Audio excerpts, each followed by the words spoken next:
Alright, now, this is a story in the Buddha's scripture. It says, the wealthy prince.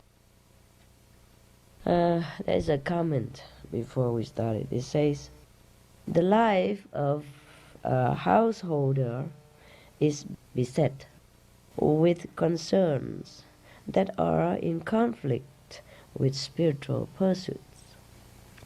If my English is a little bit wrong, please correct me quick, okay? Yeah. So we can, make it perfect. Master is always perfect. Cannot speak wrong word, Even if she's not English, she's supposed to speak Oxford, Yeah. Those searching for the truth gladly spurn such a life. Well, you know very well, as a Buddha's time. And whoever make this comment must be one of the monk, yeah? Because he enjoy the wandering mendicant life. So he advised us, anyone in the household, to please, not please, but he introduced such a beautiful life to them, yeah? But you know what? In India it's different, okay? All you do is just go find a teacher, a monk teacher, okay? Let him shave your head, or you shave it yourself, and put on a saffron, a robe. That's all you do. And then you walk anywhere you want. And you're on your own, yeah? Okay. It means anybody who really wants to know the truth, yeah, would have liked to have a renunciating life, yeah? Renunciation life. That's what I thought. And then I look everywhere, my God. If everybody just stand together in one monastery, every day eat and listen to story, yeah, then how are we going to save the world? Okay. The Kuan Yin Bodhisattva might have 10,000 arms, 10,000 eyes, but I don't.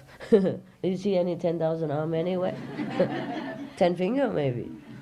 Okay. So you are my 10,000 arms and 10,000 eyes. You are my workforce. Yeah, you are the salvation of the world.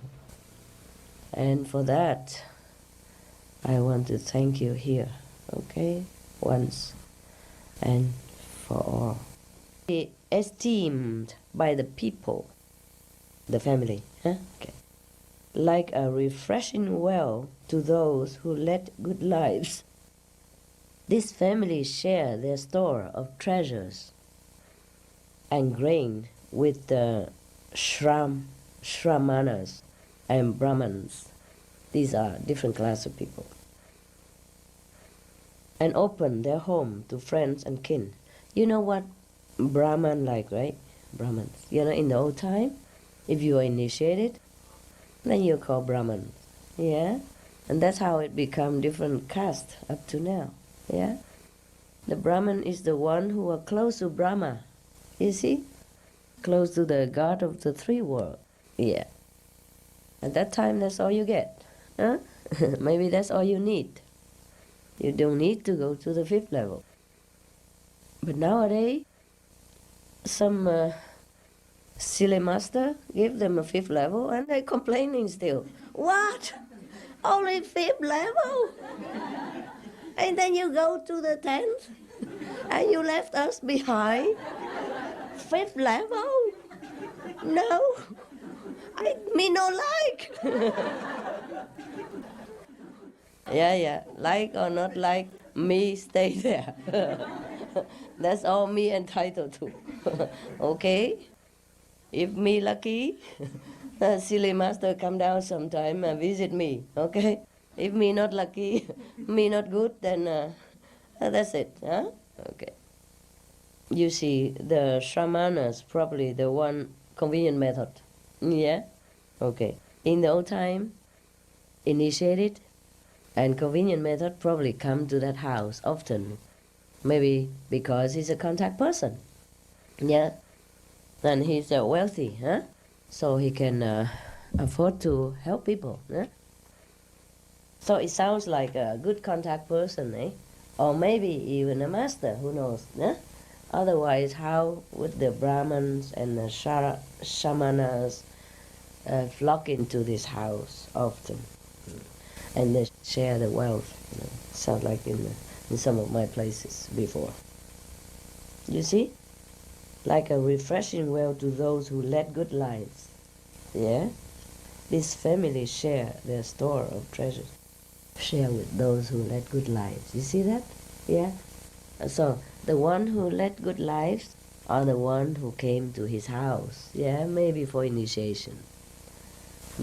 Yeah, maybe just to wait for initiation or to listen to discourses on spiritual subject. Yeah? That's why. Because people who are not interested in spiritual subject, they won't go there. Yeah? Even if they go there once, they don't come back again. So, that's why. The poor and the needy also were sustained by their gifts.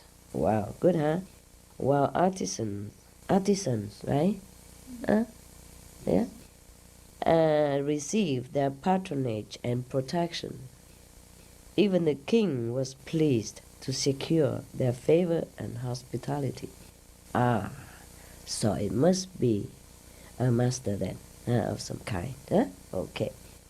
It could be that this master only know the way to Brahman. Yeah? It could be that he want to teach people only that much, because he think there's no use teaching them any further. Well, they won't go there. They won't be able to go to the 5th level. And it also could be that at that time, all people know was Brahman. You see, they have only 3 treasure. There's this something from the astral level, yeah? The god of the astral level. And then Vishnu and Brahma. Vishnu, at that time, is the god of 2nd level. And Brahma, the god, it's just the name of the region, yeah, the name of the title. It's not his name. Yeah, but then they call him also like that after a while. So they just say Vishnu, Brahma. I guess it's already very familiar, Vishnu, Brahma. So he used that, yeah, to sell, to sell his spiritual goods, yeah. Otherwise, what for? The other name a secret anyway, yeah. The other name already is a secret. So that he probably tell his disciple only, yeah. Okay. No, the close disciple. All right. So it's like that. That's why we hear only Brahma. Okay? Yeah. Brahman is a highest caste in India. That was in those days when the master can initiate you into the Brahma kingdom. Yeah? Then you are higher than the rest.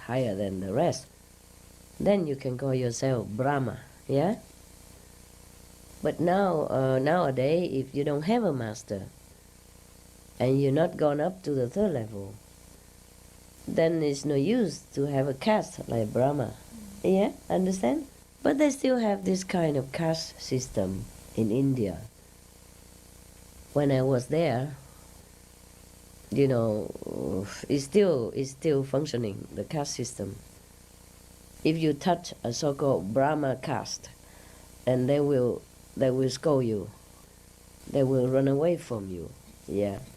They don't want anyone who is not Brahma caste to touch them, because they believe if any lower class, Brahma is the highest, yeah? Any lower class touch them, they will lose their caste. I don't know how it happened, but that's what they believe. Maybe after initiation, we don't really feel like physical contact too much like before, no? Yeah, is it true that you could share some karma with the people when they are lower level than you are? And that is for sure, yeah. But we willingly to give what we can if we can. And sometimes we go home, get sick or something, but that's okay too. So even if the king was pleased to secure their favor and hospitality, that means this wealthy family or person is a saint, yeah, a master of some kind. Otherwise, what for the king go there? The king doesn't need any financial support from them, yeah, right? No, huh? Do you think the king needs to go there and ask for some money? No, okay, it's all right. So, as the Bodhisattva grew older, his scholarly interests led him to study all branches of the usual worldly sciences, as well as the more esoteric arts. His scholastic accomplishments, his physical beauty, and the worldly knowledge he displayed without infringing on the precepts of the Dharma. This Bodhisattva learns a lot of things and use that to help people, yeah? But he doesn't use it in a way as to infringe, yeah, the precepts of the Dharma. You know what precept, right? Like 5 precepts. Like he learned whatever the art that doesn't require killing, yeah, and stealing or lying or anything like that. You see what I mean? Yeah. Or maybe he learned something and then he kind of modify it to suit the spiritual person. All right. Wow, he learns a lot of stuff. Because he still keep the precepts of the Dharma, you know, of the teaching, you know, 5 precepts, yeah, like the moral precept, like no harming sentient beings, no stealing, no sexual misconduct, no, what else? Huh? No lying, and what else? Huh? No alcohol and drugs. Is that belong to there? Yeah. Intoxicants, yeah? Anything that intoxicated you and make you lose your brain, your mind, and I mean like damage your nerves and make you lose yourself, make you addicted, then it's no good, okay? Now, because he always kept the precepts, even though he had learned so many things in the world, people loved him so much. He won all the hearts that know him. Yeah. Everybody think of him as their kinsman. Yeah, dear to everyone. For not family ties alone, but the virtues or vices which bring esteem and scorn, are what make others friends or strangers. Yeah. That's what they think. Yeah.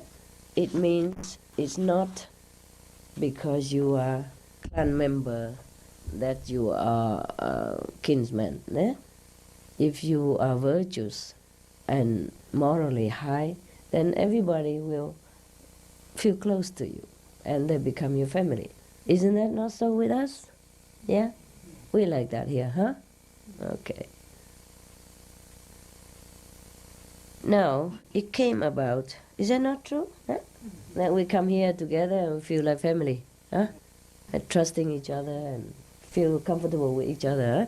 Even though we never seen each other before.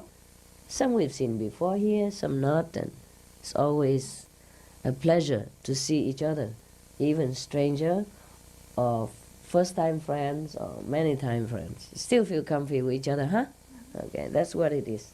Same with this Bodhisattva here.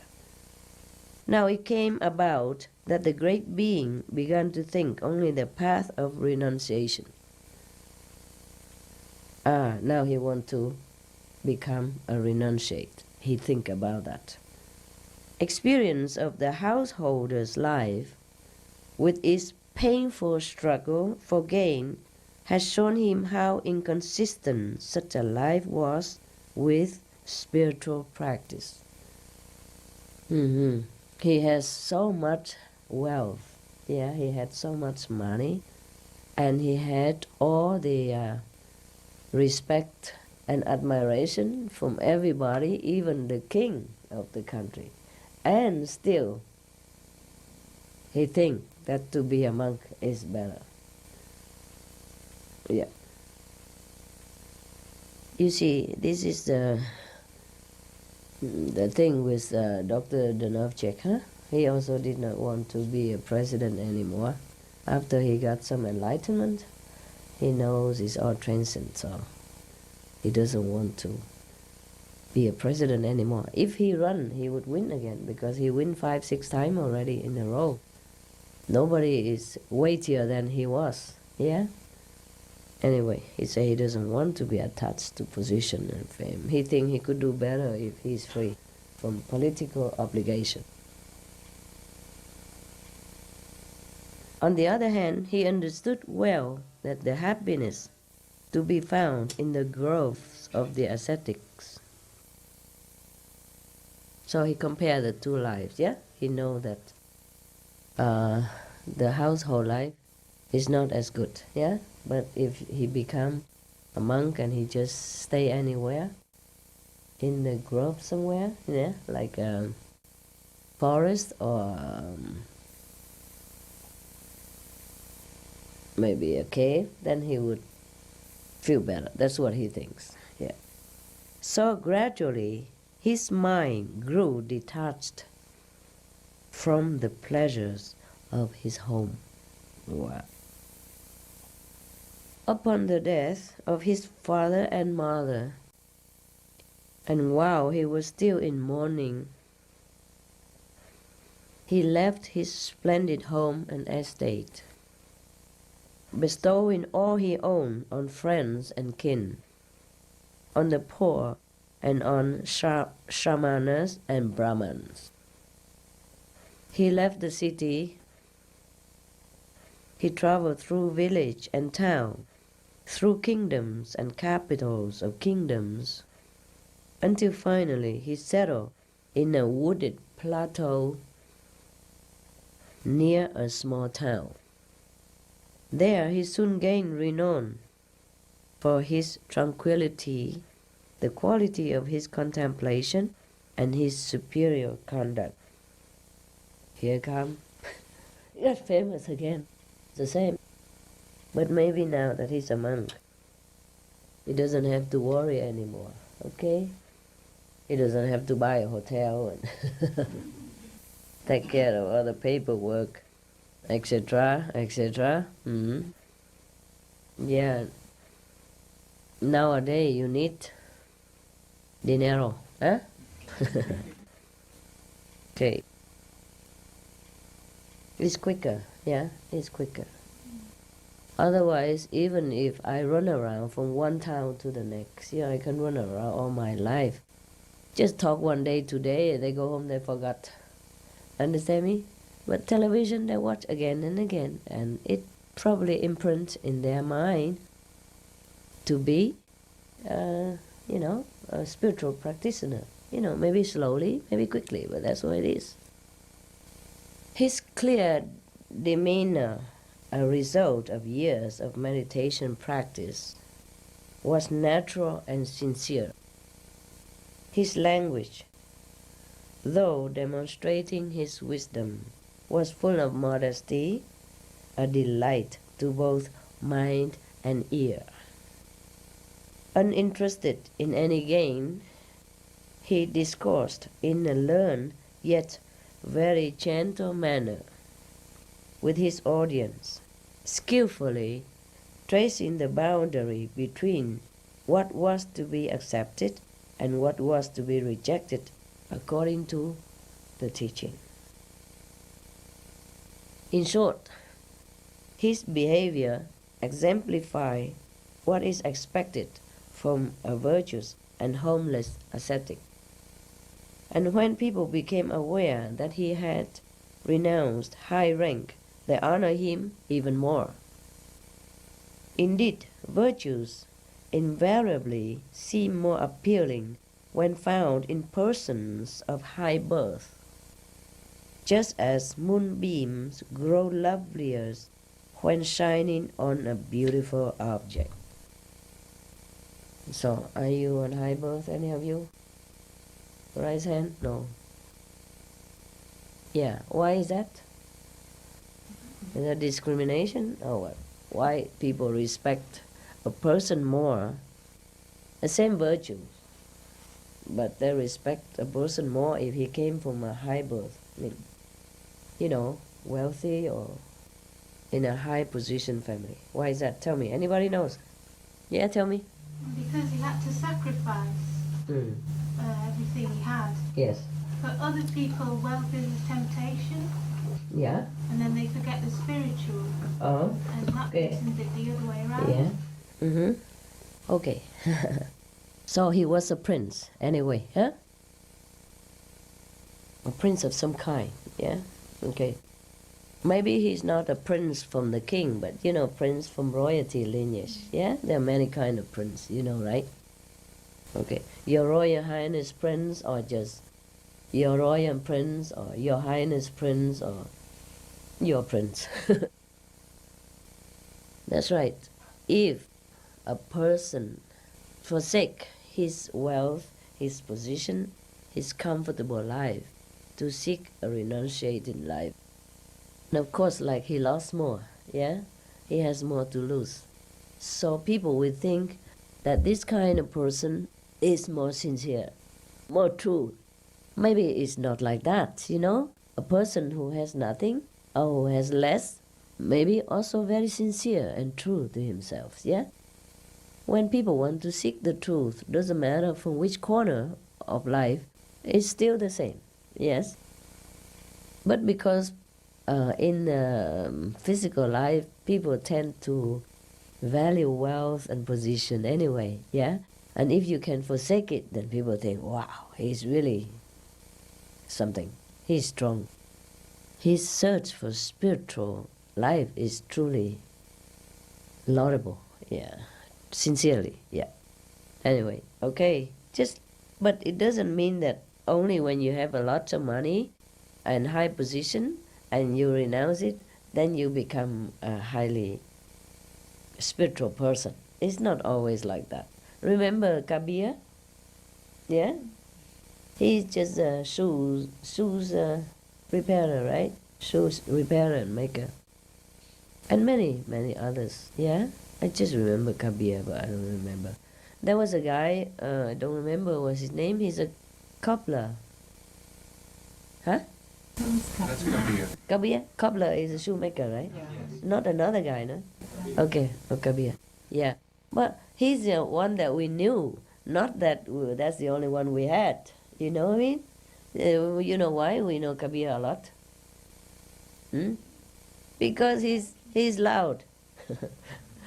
He wrote poetry, yeah? He fixed the fake, the hypocrite, yeah? He fixed all the people who are not truly spiritual, yeah? Just for show, and wearing clothes, growing big, make yourself look holy, but you're not. Yeah, that's why we know him, yeah? Because he has a very big mouth. We love him for that also, yeah? The thing is, he was very brave, nah?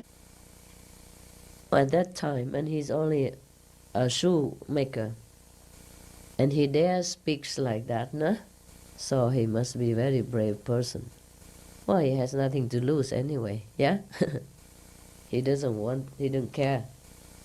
He has one beloved and very obedient wife. He also easy to sell it anytime for a few pieces of chapatis to treat his guests, yeah, who came to his house when he doesn't have enough money. Oh, you know what? Narusdin, yeah, Mullah Narusdin. He's also, not very rich, yeah, and he makes fun of himself. Yeah, these are funny sayings, huh? Kabir and Narusdin, maybe they are the reincarnation of each other, who knows? Or are they contemporary? I'm too lazy to check. Who's before and who's after? Kabir was before, right? Naruddin is a recent, more modern. He's such a funny guy. And he doesn't have money, but for what he wrote, you know, he was very enlightened, no? Yeah, okay. So just to prove to you that doesn't matter if you have health, wealth, or position or not, you still can be highly spiritually developed. Anyway, right? It's been proven. And NHዔC, you know, China, Liu Chủ NHዔC, huh? The sixth patriarch, Zen patriarch of China, he also has nothing. He normally go and get wood, you know, and to take care, chop wood, to sell, to take care of his mother. And because he wanted to learn so much, somebody probably, you know, an initiated, Brother Chen, help him. So, say he will take care of his mother. Don't worry, the NHዔC's mother. And then give him money, everything, so that he can have the means to go to find the master. Because it's such a long way before. Long way to go to China, you know, by horse or by donkey or by foot. He's from Vietnam anyway, yeah? But later the Chinese claim him to become like the Chinese. Oh, we don't care. Chinese, Vietnamese is all the same. What I mean is, he's also a very poor person. Yeah? He became enlightened, became the sixth patriarch of the Zen Buddhism at that time. And Bodhidharma was a prince. Yeah? And he forsake his princehood. He became a monk, yeah? I don't know what kind of monk he is. He wear the earring as big as my face. And he don't bother to shave too much. And his hair is long. Probably traveling, couldn't be bothered, you know? Okay. So what I mean is, enlightenment doesn't hang on wealth, position, or poverty.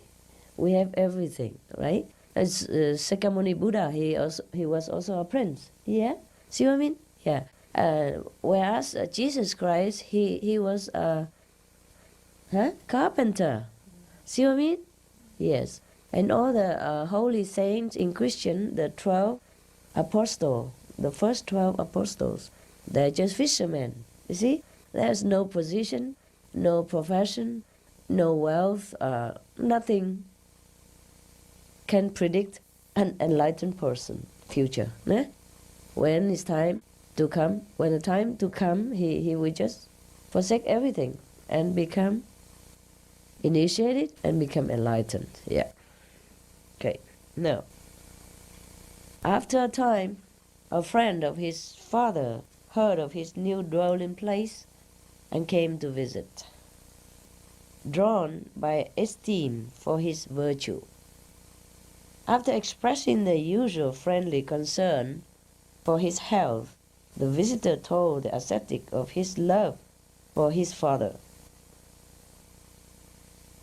And there naturally ensued a long conversation, during which the friend said with much affection the following: "Isn't it possible that your reverence acted too impulsively in renouncing the world at such an early age, ignoring both the needs of your family and the importance of continuing your life?" I mean, making babies. Understand, yeah? Yeah. "What do you hope to gain here, in the forest?" Maybe a hotel. "You can lead a virtuous life in your home, just as easily as in the wilderness. Why do you take on this difficult life, striving to incarnate poverty itself? Here you must leave off the arms of strangers who think of you as nothing but a beggar, covered with rags, stripped of friends and relations. You hide here in the middle of the woods. Even your enemy's eyes would fill with tears to see you in this state. Such a beautiful state, he means. Yeah, he meant. He continued, return to your home. You do not need this misery. There you will be able to fulfill both spiritual and familiar duties. There you can produce a fine son. See what I told you? After all, if the poor can find the comfort of a castle in their meager huts, how much more comfort can be found in a wealthy residence, resplendent with luxuries. That was very nice, yeah? If he told him about a hotel in Austria, maybe he'd be tempted. But the Bodhisattva's mind had been purified by the sweet and comforting ambrosia of detachment. In his heart, he knew too well the difference between the life of a householder and the life of an ascetic. It's true like that. I knew it too. I still long for the day when I was free. I'm free now, but freer, you know. I'm still nostalgic for those days when I don't have to worry about anything. Now, you know, worry about bill and tax, worry whether pay on time, you know. Because the government may run after you, and then on the headline, you know, worry the headline. I hope the one who takes care here pay on time. Just tell Melly to pay it, okay? Yeah, understand? If not, then somebody please pay it, and then we'll return quick when it's time, and then somebody forgot, yeah? Can you please help each other to remind, okay? Remind at what time to pay tax for me, okay? Understand, guy? Yeah? Yeah. In his heart, he knew too well the difference between the life of a householder and the life of an ascetic. And the encouragement to enjoy worldly pleasures only made him uneasy. As talk of a lavish meal affects those who are satiated, you know, like somebody already too full and you keep talking about good meal, and it means nothing to you anymore, right? Maybe even you didn't eat such a good meal when you just eat like a sandwich or anything, but you're full and you're full, yeah? Gourmet dinner don't taste anything to you and you're not really interested. Once you're full, you don't feel like wanting to eat anymore, right? Okay. So he told their visitor thus, what you have just said was spoken out of sincere affection, and therefore does not truly distress me. He replied, nevertheless, I beg you not to use the word comfort when speaking of one who lives in the world. The householder's state is like a prison, and whether one be rich or poor, such a life is full of pain. You see, the rich struggle to guard their wealth, and the poor struggle to gain it. Both struggle. It is true. No comfort exists for either rich or poor, only ill ensues. It is true that a householder can observe the precepts, but a task more difficult is hard to conceive. The householder's life is bound by concern far removed from the Dharma. It's true like that. It is true. I still don't know how I do it. Of course, I try to meditate as much as I can, but I'm more free. So, anyway, also it's good that I have a small house. Because if I have a big house, well, I'd be too generous and let everybody come, and then I become a big householder instead of just a few people, or a husband and a few kids. There'll be many husbands, many kids. The householder's life is bound by concerns far removed from the Dharma, mean the true teaching, yeah? The true practice of spiritual attainment. They call it Dharma. Dharma is not only the teaching, it's a practice of the teaching, yeah, of the true teaching. Concerns which call for a great deal of attention. Consider this. How can the householder refrain from lying, from injuring others, from putting pressure on others? The householder is attached to happiness and cannot but strive to secure it. Yet, if you devote yourself to the Dharma, you must break away from the householder's concerns.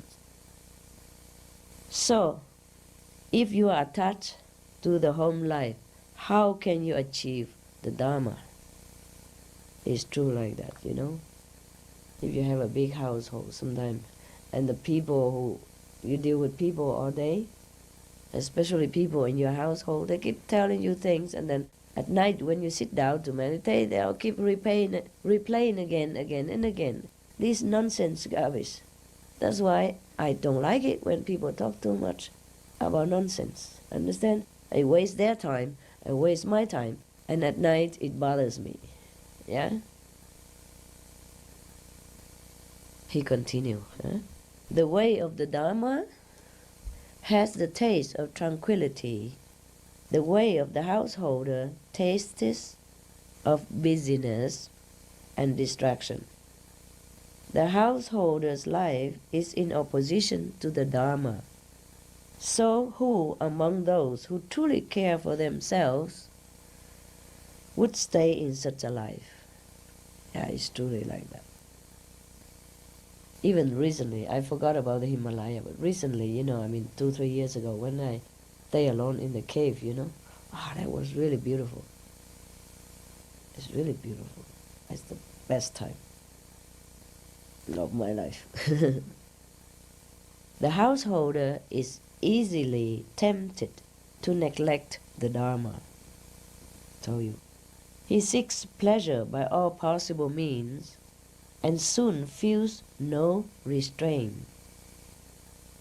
Loss of reputation, remorse, and misfortune are sure to follow. Surely the wise are right to avoid a state which seeks pleasure to the detriment of the Dharma.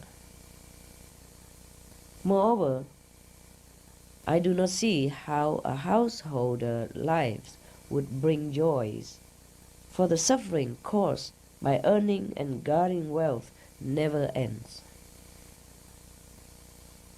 The householder is always in danger of being killed, kidnapped, or being subjected to other such terrors. Even a king is no more satisfied by his riches than the ocean is filled by the rain. How can there be happiness in a state where one continually longs for sense objects rather than for self-perfection? One could sooner soothe a wound by rubbing it with salt. Understand? Yeah. The householder life is always suffering. And the more you try to seek happiness in it, the more you lose it. It's just like you're already wounded and you rub it on with salt all the time. It's just getting more painful. That's what he means, yeah. Material prosperity makes the householder arrogant. Noble birth makes him proud. Yes, I know quite a few. That's why you can't get near them. See what I mean? Yeah. They're too good to be near anyone. Okay. So let alone even to learn spiritual practice or sit at the feet of any master to ask, request for enlightening instruction. Yeah? That's very difficult. Material prosperity makes the household arrogant. Yeah? Noble birth makes him proud. Strength makes him insolent. His anger is aroused by the smallest grief. His adversity brings deepest rejection. So when is there time for tranquility? Yeah, he's trying to prove it. And it's true, no? True, huh? Therefore, sir, do not speak against my determination. The house is home to much misery, haunted by the serpents of arrogance, pride, and infatuation. It destroys the possibility of happy tranquility. Who would choose to stay in a place so full of disturbances? In the forest, however, home of those who are content, the mind is calm and detached. Happiness such as this cannot be found even in Chakra's heaven. Chakra is one of the gods at that time, you know? Yeah.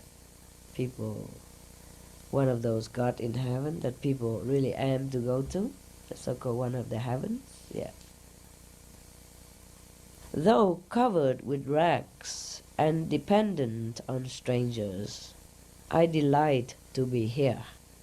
How could I wish for happiness which is tainted by wrongdoing? It is like food tainted by poison. Here I have gained profound insight into the very heart of being. However, such persuasive words did not fail to impress his father's friend. Showing respect for the great being, he humbly offered him what he could, what he has carried with him. Yeah. From this story, one can see how those who truly wish to benefit themselves abandon the state of a householder, for they understand that such a state is in conflict with both the Dharma and tranquility. This account is also relevant when discussing the virtue of detachment, to show how those who have once tasted the joy of detachment do not revert to worldly pleasures. Lucky guy, huh? Yeah, that's it. The story ends.